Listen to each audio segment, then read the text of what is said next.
Hello, I'm Emma McQueen, and this is Pricing on the Cake.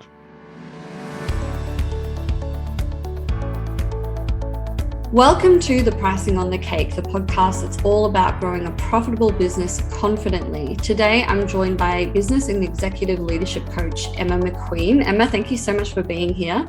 Thank you so much for having me. Awesome. Glad to have you here. Now, Emma, can you please tell the audience a little bit about yourself and your background? Sure.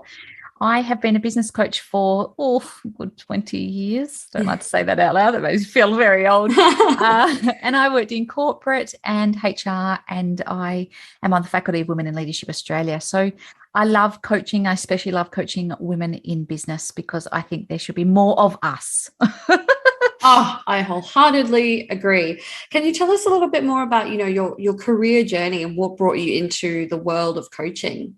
Yeah, beautiful. Well, I started my career as a recruiter, and I went into recruitment to help people. And then I realized that's not exactly recruitment necessarily when you work for agencies anyway.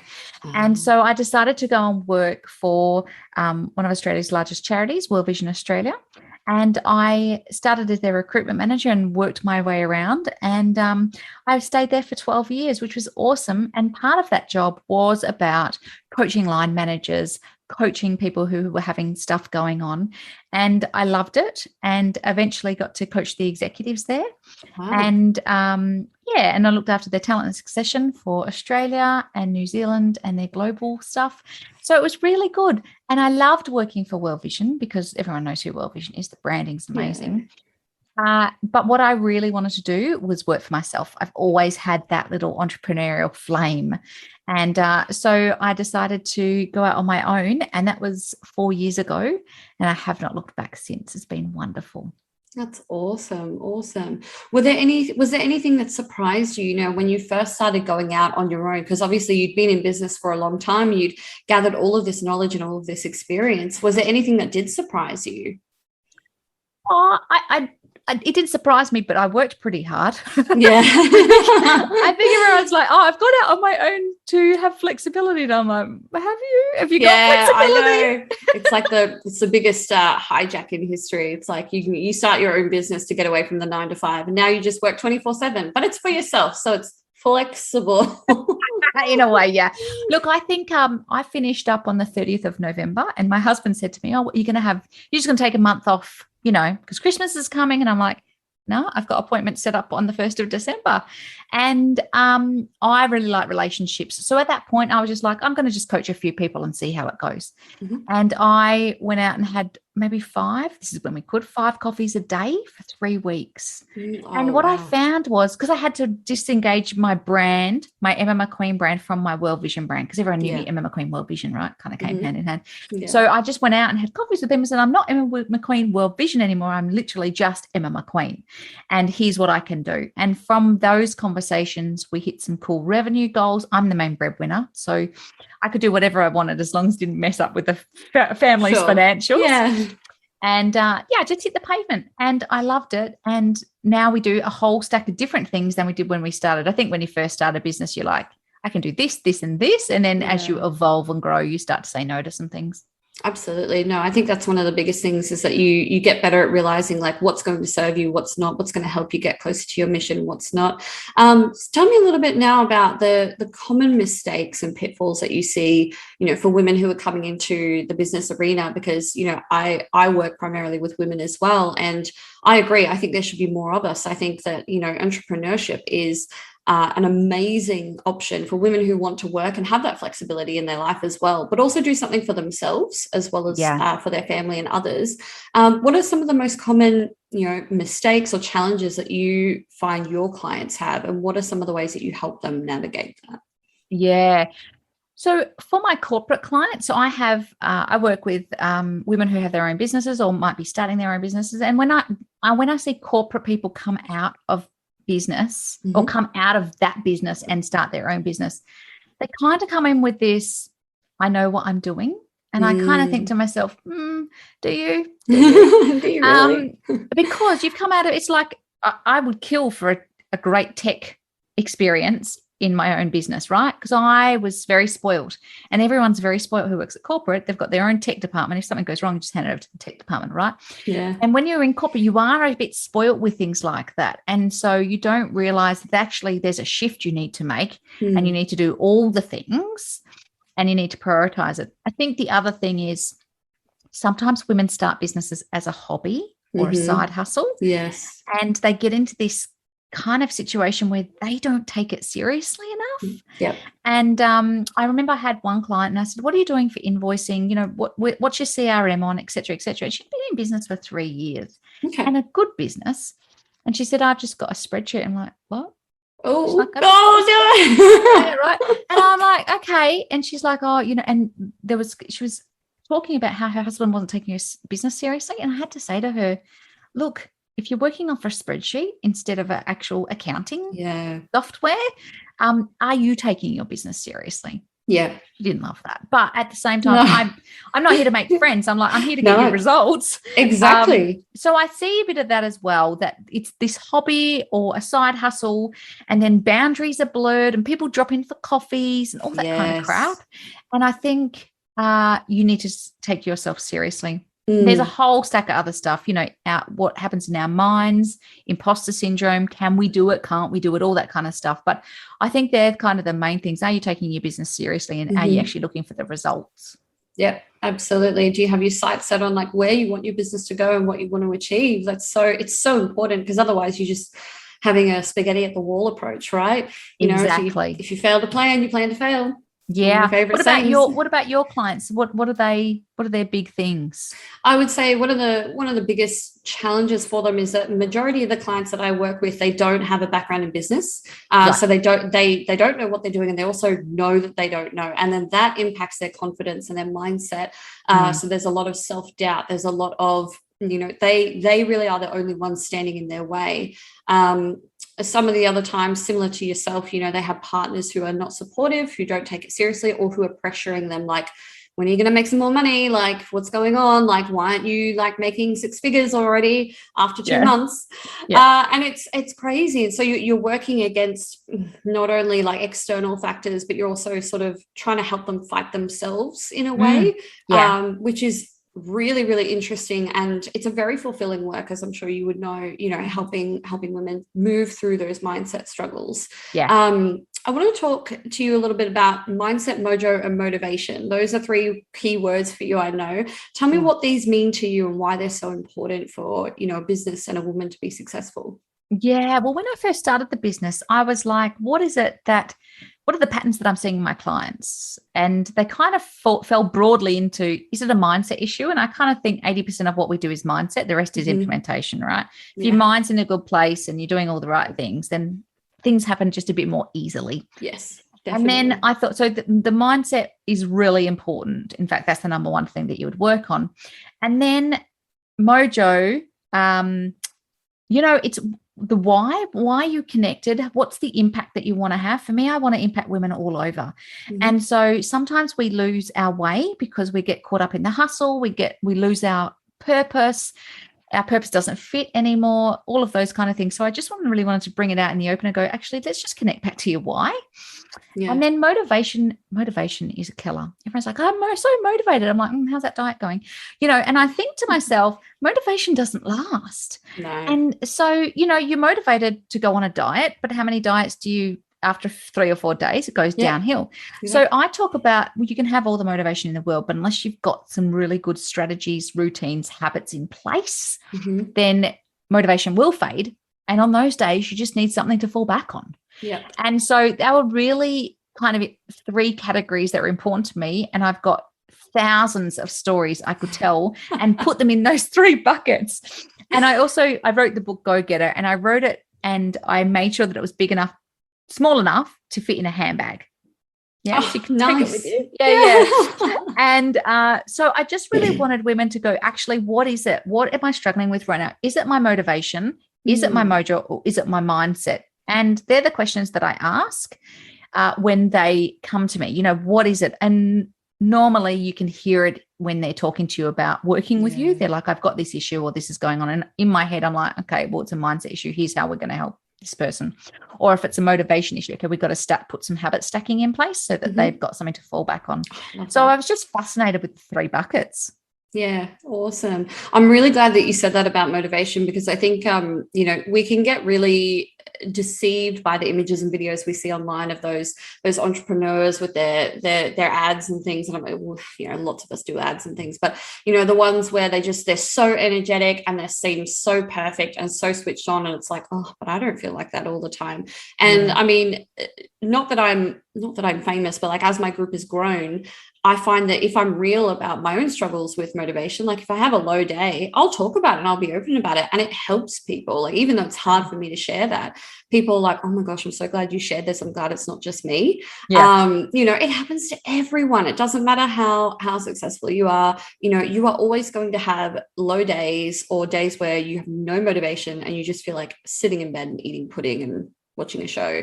And that's okay. And it's okay to let yourself have those days. But you also need to make sure that, discipline is the other thing as well. You need to have discipline there to catch you when motivation isn't there on the day. Totally agree with you. Yeah, motivation's an interesting topic, hey? Yeah, I could talk about it for hours. I can tell. Tell me about the 3 elements of success according to your book, Emma. Oh, the 3 elements of success. So we talk about clarity, confidence, and commitment in the book. And so I have a lot of women who ring me and they say, I'm thinking about hiring a coach. I'm like, okay, what are you looking for? And I just want some direction. And this was really curious to me, because I'm like, you've started your own business and then you call a coach and you want direction. And what I realized as I unpick that is actually they're looking for clarity. They've almost somewhere lost some kind of sense of clarity. And now they're like, I don't know where I'm going. I knew where I was going, and then somehow along the line, I lost it. I think sometimes we also listen to other people who aren't as well informed, and then we lose it. Or we like have your auntie's cousin's friend. Yes. Or someone who isn't running a business. And you think, I had a conversation the other day with one of my clients, and she's like, my husband said blah, blah, blah, blah, blah. I'm like, does your husband run $1 million business, or is your husband, oh no, he's a public servant? I'm like, okay, so what does he know? No disrespect, but seriously, come on. No, exactly. No, I'm with you there. Like, if you don't have that experience, like, you don't have a lot of ground to speak to it. Right. So the first thing is, it's about clarity. And sometimes the clarity lends itself then to confidence. And confidence to me is about playing to your strengths and your natural abilities.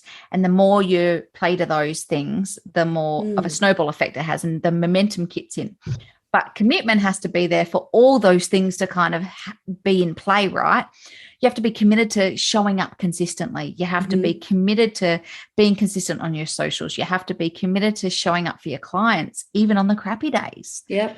And I think if you have those 3 things, and it's great that you've asked me that, because I'm just about to record the book. Oh, and I've been wondering, how on earth am I going to explain my Venn diagrams and all that?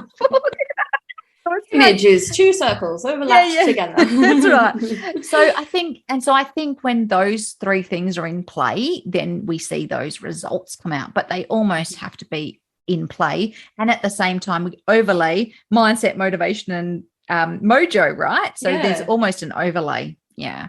I really love that. I love that you got the 3 C's. I love a bit of alliteration, and C's a nice letter.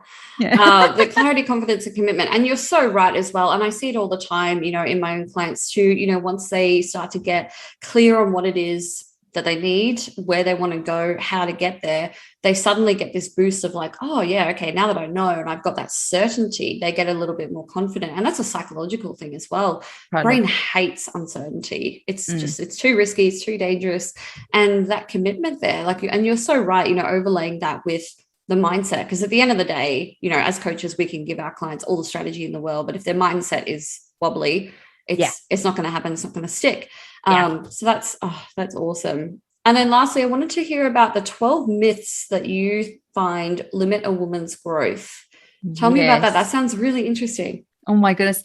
So as I was thinking about writing the book, and I'm not a writer, right? So for me to write a book, I had to glue my bum to the seat and actually just write the words out. But I was thinking about what are the stories that us as women tell ourselves, and what's actually the truth to those stories? And so the book is about the 12 myths we tell ourselves and actually what the flip side to what the truth is. There's a new iteration out, which will come out in our socials next year, which is about what are the habits. So we've got the myths and the truth, and then what are the habits that help us with the truth? So a myth might be, I don't have enough time. Well, really? Is it that you don't have enough time, or is it that we're not prioritizing? Or is it that we don't have enough time, or we just are too in the weeds to actually step back and go, actually, what do I need?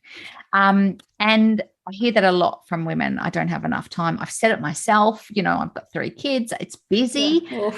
But does busy mean that we don't have enough time, or are we just, I mean, everyone's wearing busy as a badge of honor at the moment, which sucks, right? It's not nice. No. And I was talking to one of my clients the other day. I'm like, how about we change the word out busy with you're not a priority? And she's like, oh, I'm like, I know, but just try it. So instead of saying I'm too busy, say you're not a priority and see how that sounds. I love that.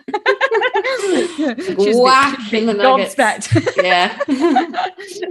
And so there's a whole stack of 12, there's a whole stack of myths. I could have gone more, but I, had to condense the book somehow to get it into a handbag. Yeah. And then there's things like, I should be able to do this on my own. Well, really? Should you be able to do this on your own? It is a killer, especially in business, because in the first instance, you do all the things. You are all the things to all the people. Oh, yeah. And you start to realize, actually, I can't do it all on my own. So who am I surrounding myself with? And that's really what it was about. And so the myths, and at the end of each chapter of the book is, what am I going to keep doing? What am I going to stop doing? What am I going to start doing?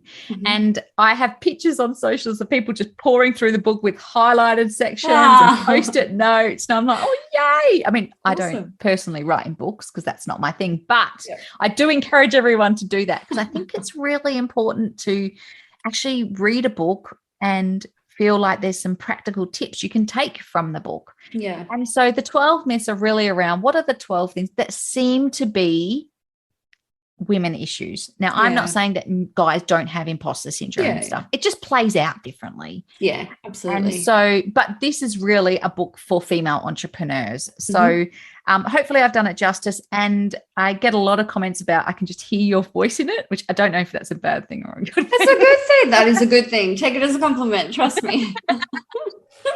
Yeah. So we're recording that next month, and that will be fun. Oh, awesome. Oh, that's really cool. I'm looking forward to it. So it's coming out on Audible then? Yep. Nice. Well, I'll have to grab myself a copy, because I'm a bit of an Audible lover myself. So that would be really, really good. Me too. I hope the recording goes well. Sure it will. I do love a paperback though. The feeling of just having a book in your hands and just being able to flip through it is also very nice. So, awesome. And last question, Emma, what is one business lesson you think every woman in business should know? That's a simple one. Who are you surrounding yourself with? Who are those people who are kicking your butt, holding you accountable, being your cheerleader? Have you even thought about it? When I do an exercise, so Janine Garner wrote this great book called It's Who You Know, and she talks about your board of directors. And I ask my groups, who are you surrounding yourself with? Are they negative Nancy's? Are they Debbie Downers? Or are they people that really support you and bolster you? And how often do you review it? Because, when you're first starting out, having a group of people who are also starting out is quite handy. But as you move up in terms of revenue, there's different challenges, right? Yeah. So what you needed at a startup is not what you need at $500,000. And what you need at $500,000 is not what you need at $1 million. And so are you changing that up to as you level up, I suppose is the question. And are you reviewing it? But I think picking the right people to support you in business would be my number one thing. Perfect. I think that's awesome and really, really good advice. Thank you so much for sharing that with us, Emma. You are most welcome. All righty. That is another episode of The Pricing on the Cake, all wrapped up. Don't forget, you can find more free resources at the Pricing on the Cake Facebook group or on the website, courtneydeegan.com. Emma, if people want to reach out to you, how can they get in contact? You can stalk me on Instagram, emmarmcqueen, or you can just find me at Emma McQueen on the web and Facebook and LinkedIn.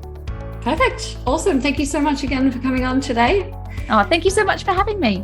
It's been really awesome. All right. I'll catch you all next time. Bye-bye. Bye.